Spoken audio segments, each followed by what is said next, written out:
Vamos iniciar agora a análise da principal causa extintiva da punibilidade, que se chama prescrição. Prescrição está prevista como causa extintiva de punibilidade no artigo 107, inciso 4 do nosso Código Penal, ao lado, né, da decadência e da permissão, passando até a ideia de que seriam coisas parecidas, mas na verdade são coisas muito distintas. Uma coisa é prescrição, outra coisa é decadência, principalmente, ok? E outro detalhe, nós temos o mesmo tema, prescrição e decadência no direito civil, no direito tributário, no direito administrativo, no direito previdenciário e temos também prescrição e decadência no direito penal. E cada uma desses ramos, em cada um desses ramos há algumas peculiaridades, ok? Então, atentem com relação a isso. Estamos tratando da prescrição e decadência penal. Pois bem, vimos na videoaula anterior que a decadência é a perda do direito de ação por parte do ofendido, por parte da vítima.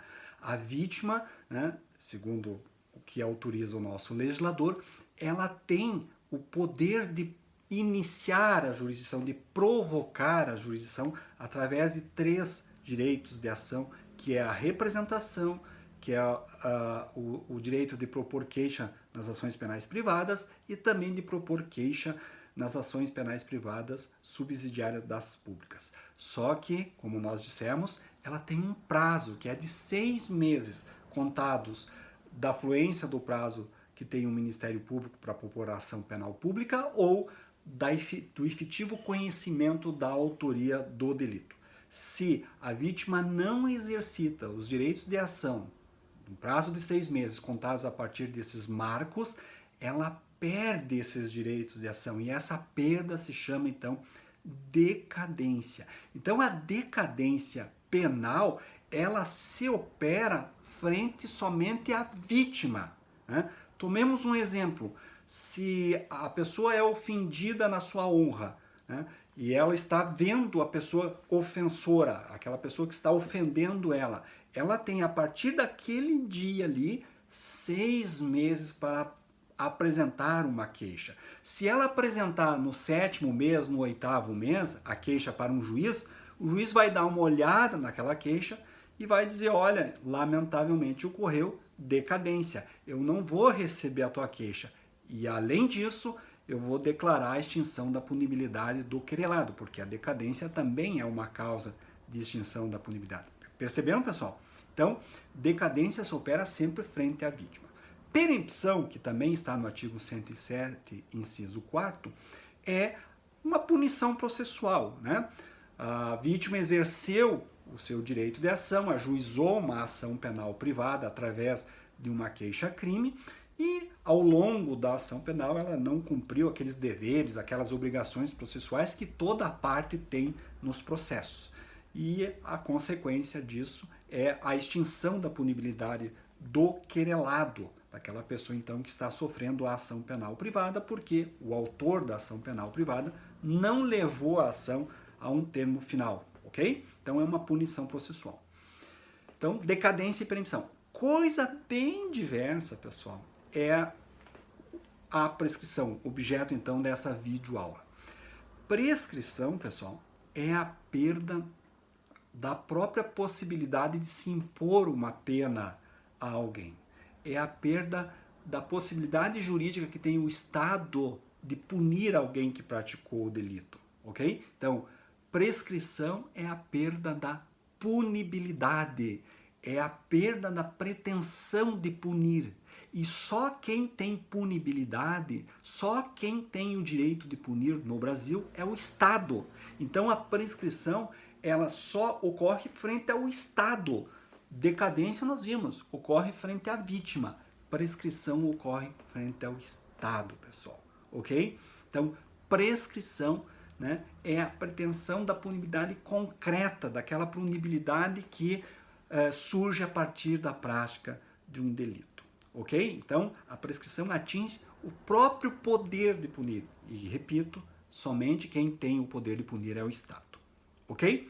Então, prescrição é a perda da, coloquei ali, punibilidade.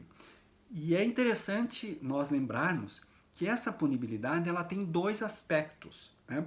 Ela se divide em duas pretensões, a pretensão punitiva e a pretensão executória. Então, a partir do momento que alguém comete efetivamente um delito, né, o Estado passa a ter essa pretensão de punir, né? Ele passa a ter, né, a pretensão de punir através do exercício de alguns atos, ok? Então, a punibilidade que surge a partir do delito, né, ela implica a aplicação da pena. Então, ao ocorrer o delito, surge essa primeira pretensão, chamada pretensão punitiva. O Estado tem para si, né, a partir do cometimento do delito, a possibilidade de iniciar os atos tendentes a punir o autor desse delito, né? Quais são esses atos tendentes a punir? Investigação feita pela Polícia Judiciária, acusação feita pelo Ministério Público, processamento e julgamento da acusação feita pelo Poder Judiciário. Então, pessoal, dentro da ideia da pretensão de punir estão todos esses atos aí. Nesse primeiro aspecto da punibilidade, que é a pretensão de punir, nós podemos incluir todos esses atos, né? Investigar, acusar, processar a acusação e julgar a acusação.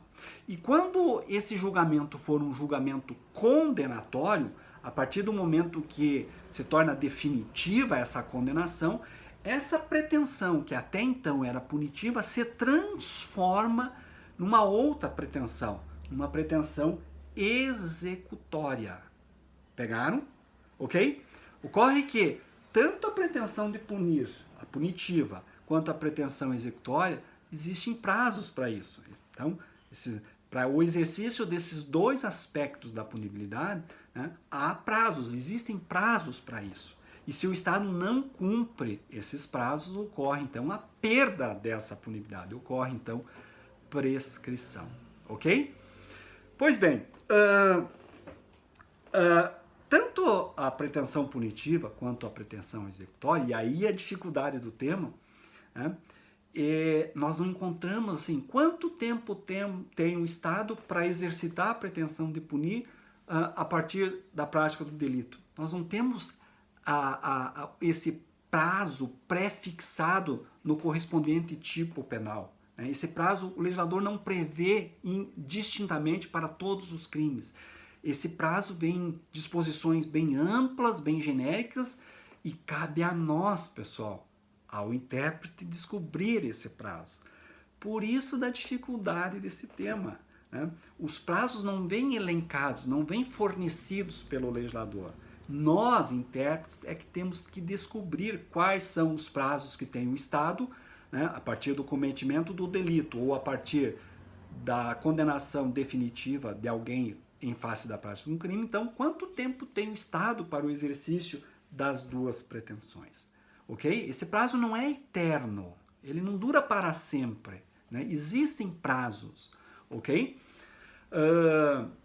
É interessante observar que até um chavão que diz que o tempo do crime, o tempo da punibilidade deve se aproximar o quanto mais possível do tempo do crime, né? Então, por isso, pessoal, a existência de prazos. De nada adianta, por exemplo, praticar um crime hoje, o Estado daqui a 40, 50 anos iniciar os atos tendentes à punibilidade. A memória que a sociedade terá desse crime, ou que teria, já desapareceu. De nada adianta, por exemplo, nós condenarmos hoje uma pessoa e só exigirmos a execução, o início da execução dessa pena daqui a 30, 40 anos. Né? Fica uma coisa sem sentido. Por isso que, então, o tempo da punibilidade deve se aproximar do tempo do crime. Por isso que existem, então, esses prazos, né, para o exercício da punibilidade. E hoje, a justificativa maior para a existência desses prazos está no próprio artigo 5º da Constituição, inciso 78, que traduz o princípio da duração razoável do processo. A punibilidade, como sendo um processo, ela tem que ter um tempo razoável de duração, ok? Não pode ser para sempre esse tempo. Por isso, então, da existência desses prazos. Mas, repito, a dificuldade para nós está em que esses prazos não são fornecidos. Nós é que temos que descobrir esses prazos. Por isso, então, da complexidade que é esse tema prescrição. Ok? Há uma discussão, e eu coloquei aqui, sobre a natureza jurídica dessa causa extintiva da punibilidade chamada prescrição. Né? Para alguns autores, a natureza é de processo penal e para outros é de direito material penal. Né? Para outros ainda seria algo misto. Né? Bom, como eu estou dando a matéria para vocês dentro do direito penal e como está previsto no Código Penal, artigo 107, como uma causa extintiva da punibilidade, para mim, a natureza jurídica essencial da prescrição é de direito material, penal material, ok? Porque se eu entendesse que era direito processual, eu nem daria esse tema para vocês, embora acho que vocês ainda vão ter esse tema no processo penal, né? Mas qual é a consequência, pessoal, de nós entendermos ou enveredarmos para a natureza jurídica material da prescrição? Tem duas consequências que são assim muito importantes de ser referida, ok? Primeira consequência, a forma da contagem do prazo. Se nós entendermos que é de direito material a prescrição, a natureza da prescrição, a contagem dos seus prazos se faz de acordo com o artigo 10 do Código Penal e não de acordo com o Código de Processo Penal. Pegaram? Então, se nós fizermos a contagem de acordo com o Código Penal, artigo 10, né, nós temos que incluir o dia, por exemplo, hoje, ok? Então, se hoje praticado um crime, que dia é hoje? 26 de maio. Se hoje for praticado um crime, né, o Estado tem um tempo para iniciar a pretensão de punir esse crime. Ok? Vamos imaginar que esse tempo seja 4 anos. Pegaram? Então, 26. Corrido hoje o crime, nós contamos o dia 1, hoje 26. Entenderam, pessoal? Se fosse processual essa contagem, nós não contaríamos hoje o dia 1º, o dia 26. Nós começaríamos a contar amanhã. E se o último dia daqui a 4 anos caísse num sábado, domingo, feriado, férias forense, nós prorrogaríamos esse prazo até o 1º dia útil. Pegaram? Então, como não é processual, nós contamos hoje. Hoje já é 1. E aplicamos o calendário gregoriano. Se o último dia cair num domingo, feriado, férias forense, ele é um prazo fatal, pessoal. O Estado sabe que vai cair o último dia num domingo, né? Ele tem que promover atos dentro da pretensão punitiva antes do último dia, entenderam? Porque ele é fatal, ok? E qual que é o último dia, pessoal? Se nós considerarmos como sendo de ordem material, de natureza jurídica material, a prescrição. Então, como nós contamos hoje o 1º dia, e nós temos, no nosso exemplo que estamos figurando, 4 anos, né, sob pena de prescrição, o último dia para o exercício dos atos da pretensão punitiva vai ser no dia 25 de maio de 2024. Pegaram, pessoal? Porque nós contamos hoje, hoje, entenderam? Isso é bem importante depois na contagem dos prazos. Vocês têm essa noção de como se faz essa contagem de prazos, ok? Então, é de direito material. Incluímos o dia de hoje, aplicamos o calendário gregoriano. Se o último dia cair num sábado, domingo, feriado, azar. Ele é fatal, ele não se prorroga para um 1º dia útil seguinte, ok?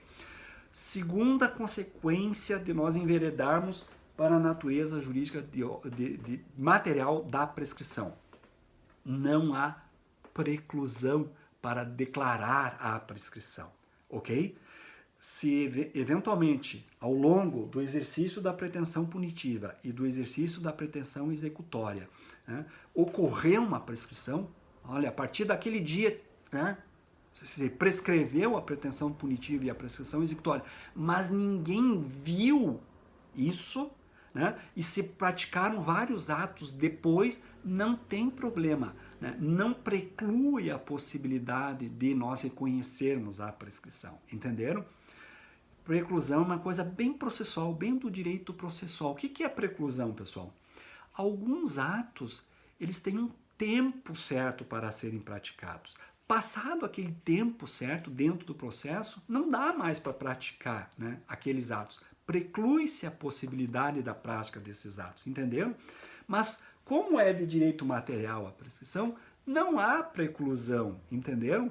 Então, se eventualmente ela ocorre, mas ninguém viu, né, dentro da pretensão punitiva, ninguém viu que tinha uma prescrição e nós tocamos o processo para adiante, teve julgamento, teve trânsito em julgado de condenação, o cara já até está cumprindo pena, mas daí um advogado iluminado vai lá na execução, dá uma olhadinha no processo de conhecimento e diz, pá, mas lá no processo de conhecimento tinha uma prescrição, né? Isso está tudo nulo, está tudo, né, inviável, né? O exercício da prescrição, da pretensão punitiva e da pretensão ficou inviável depois da prescrição, mas ninguém viu, não tem problema. A partir do momento que alguém vê, nós podemos reconhecer e anular todo, em face do reconhecimento da prescrição, anular todos os atos processuais anteriores, ok? Então, não há preclusão para o reconhecimento da prescrição, não há tempo para isso, ok?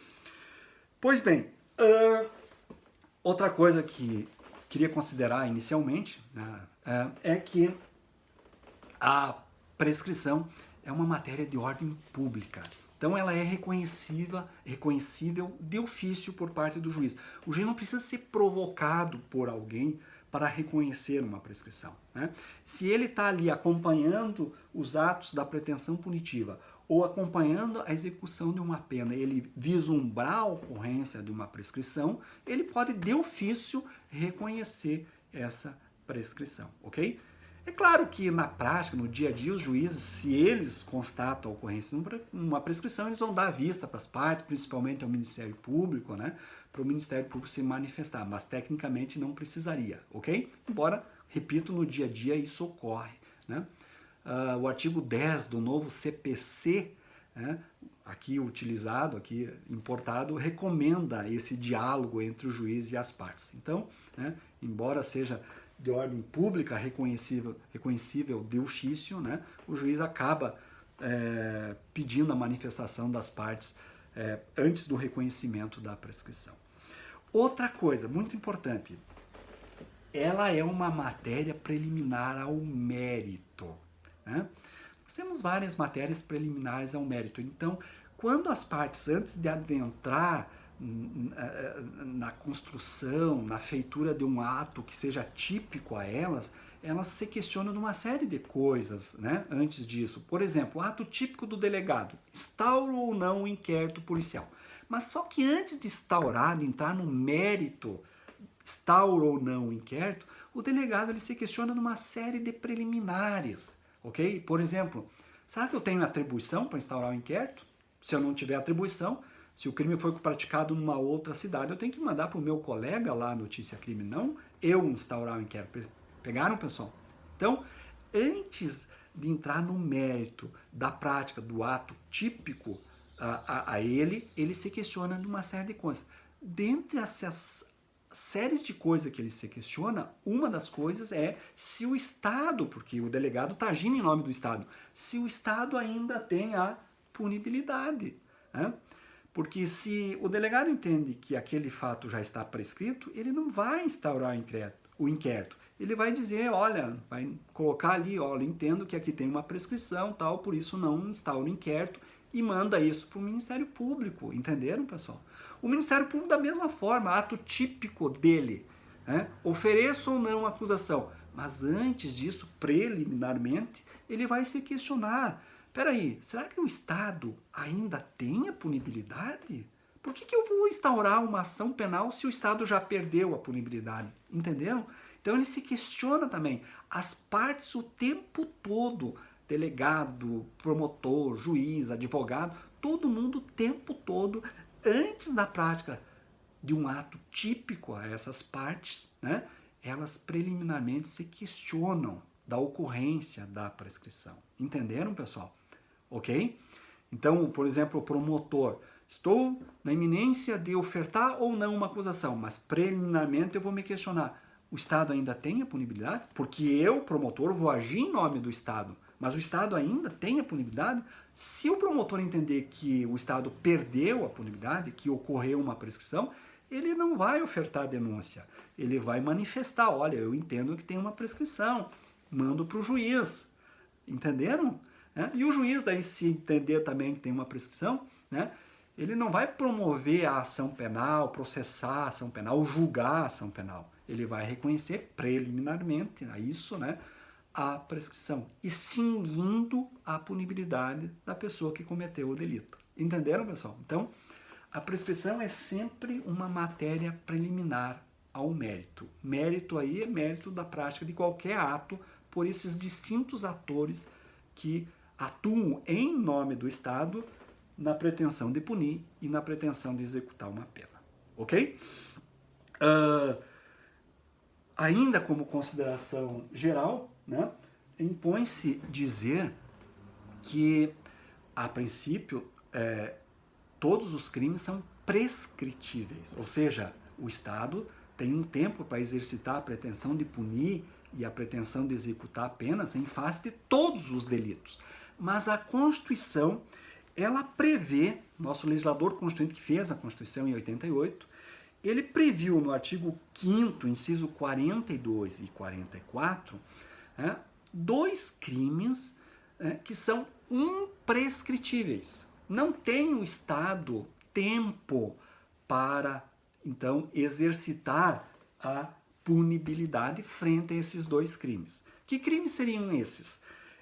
A ação de grupos armados, civis ou militares, contra a ordem constitucional e o Estado democrático, inciso 44, e a prática de racismo, inciso 42 do artigo 5º. Então, esses dois crimes aí, pessoal, são imprescritíveis. É lógico que a Constituição ali não prevê tipos penais. Leis posteriores definiram, então, os tipos penais relativos a essas duas práticas delitivas aqui. Quem é que define o que é crime de racismo? É uma lei, a Lei 7.716.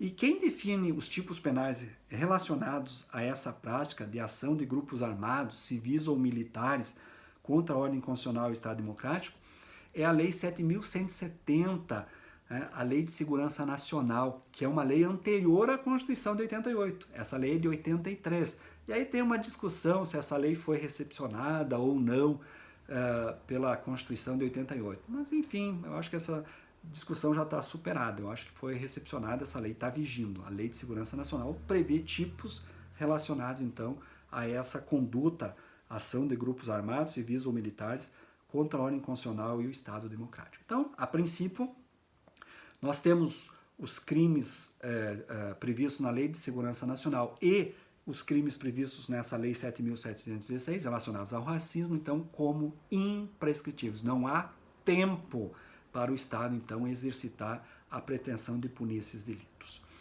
Há um projeto de lei que está andando, projeto de emenda constitucional, que está andando lá no Congresso, acho que já passou pelo Senado e eu acho que agora está na Câmara dos Deputados, prevendo que o estupro passe a ser imprescritível, ok?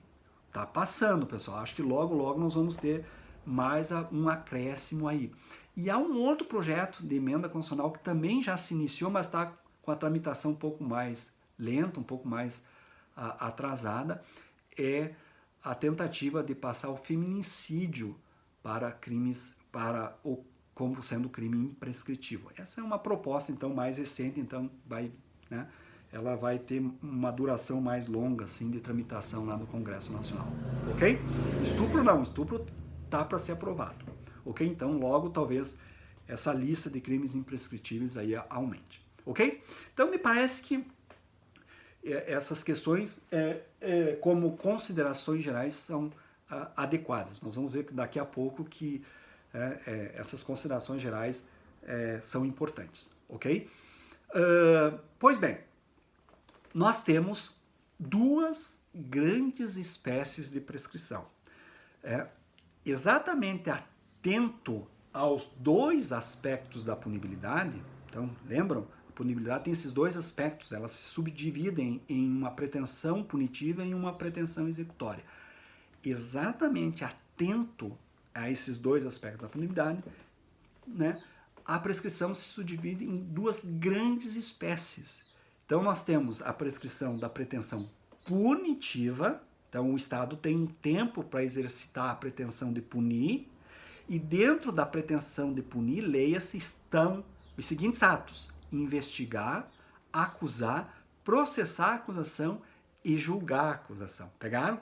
Todos esses atos estão dentro desse termo pretensão de punir, ok? E se a sentença for uma condenatória, né, depois disso, nós passamos a cogitar da prescrição da pretensão executória. A partir do momento, então, que a condenação se torna definitiva, o Estado tem um tempo para exigir que o apenado cumpra aquela condenação, ok? Se ele não exigir dentro do tempo, ocorre também prescrição, ocorre também perda dessa pretensão executória, ok? Então, duas grandes espécies de prescrição: a prescrição da pretensão punitiva e a prescrição da pretensão executória, ok? Isso nós vamos ver na próxima videoaula. Ok, pessoal? Até mais!